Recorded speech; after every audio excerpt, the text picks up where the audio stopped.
T.O. Blaze. Hey there, this is Tio bringing another Kerbal Space Program video. In today's video, I'm going to be showing you a quick build that I did recently of a Valkyrie from StarCraft Brood War. StarCraft is my other love. It's the other video game I turn to when I just kind of want to relax and have some quiet time. I've got a few videos on my channel of myself playing some StarCraft 2 ladder matches. If you're interested, for those of you that aren't familiar with Brood War or StarCraft in general, the Valkyrie is an anti-ship ship. It shoots cluster missiles, and it's capable of flying in atmosphere and in space.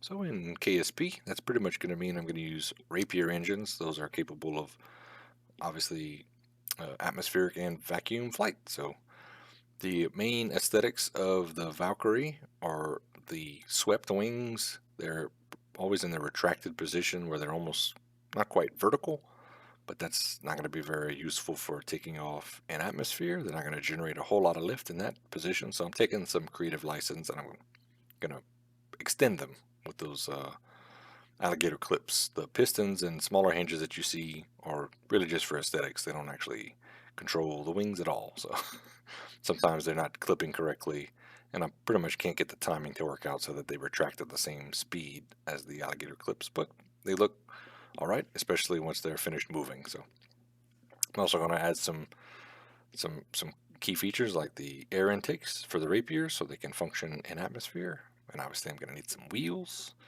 and I'm going to try to take this thing off on the first try. If I can generate lift at all, I'll be very, very pleased. If I can take off at all, I'll be surprised, because it doesn't look like a very flight capable vehicle, but I find KSP is pretty forgiving. So let's see how this baby's going to function. Let me go ahead and fast forward to daylight, and 200 plus meters per second. That was pretty fast. Not a very useful design. I wouldn't want to take off in one of these babies. I had to go really fast in order to take off. So let's do a couple modifications. I'm going to add a flat surface at the top along with a control surface, and I'll probably add a couple more at the bottom. That's just to help me generate a little bit of lift, but also to be a little more controllable when I'm in the air.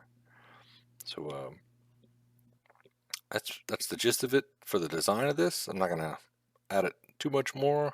I've got a cargo bay at the bottom for a small surprise here in a minute. I'm going to play a little bit of audio from StarCraft and relive the glory days watching Valkyries shoot things out of the sky. You only needed a few Valkyries to just myrtleize a swarm of mutalisks. So here's the last crash landing. And Valkyrie prepared. Who's your mummy? I have ways of blowing things up. This is very interesting, but stupid. And that's my Valkyrie. It was a fun build. I hope you enjoyed the video. If you've got anything out of it, please leave a comment, hit that like button. If you haven't subscribed already, please do so. I appreciate you tuning in, and I will see you next time.